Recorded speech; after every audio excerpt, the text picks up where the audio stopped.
Here is what is happening in Africa. I think we have to put everything in a context.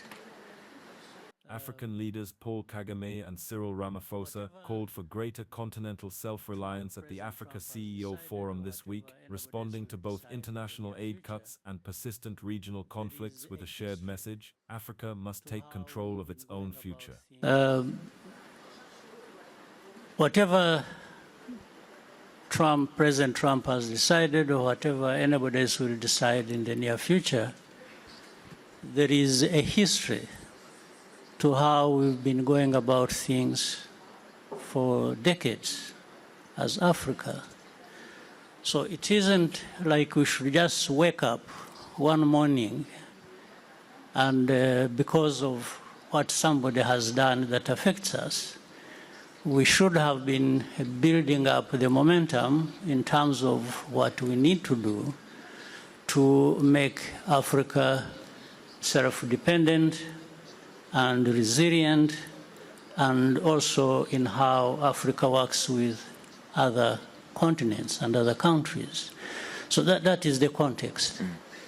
So in this case, it is as well that President Trump decided to do what he did, if that was only to add to many other reminders or things that should wake us up to, as Africa, be able to do what we ought to do. And there are many opportunities. We always talk about potential of our continent, but when do we realize really what this potential is all about in reality? I think that has always been the question.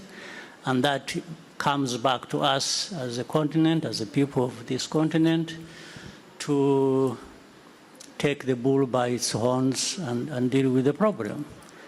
So we can't keep depending on what others are saying or doing about us. We need to be working with each other and other countries on the global stage that offer what we need, and we as well offer what they need.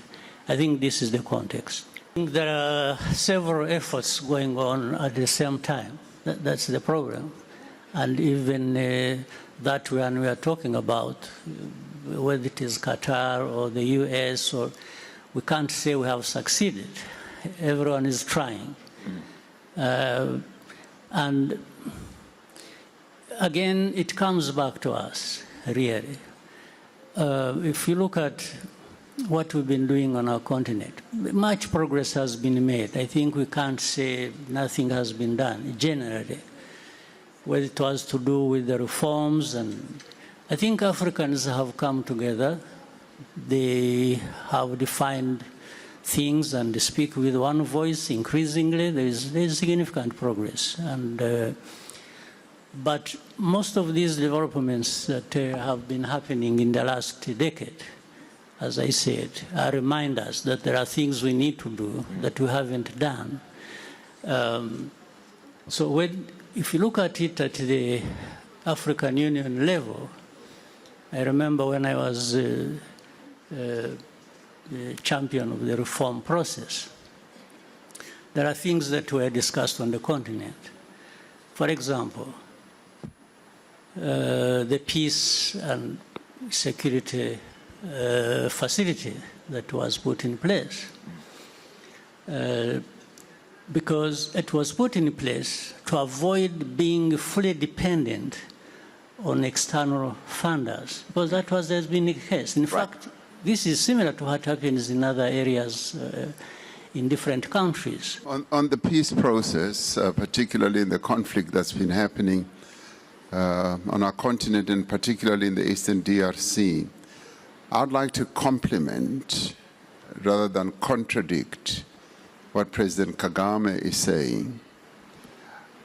The processes that have been happening on the continent, either the Nairobi process or the Luanda process or the AU process, have been very, very essential in building a foundation of peacemaking and also confidence building, up to and including agreements that have been reached for a ceasefire between the belligerents, up to and including the withdrawal of, say, the SADC forces as they are withdrawing now.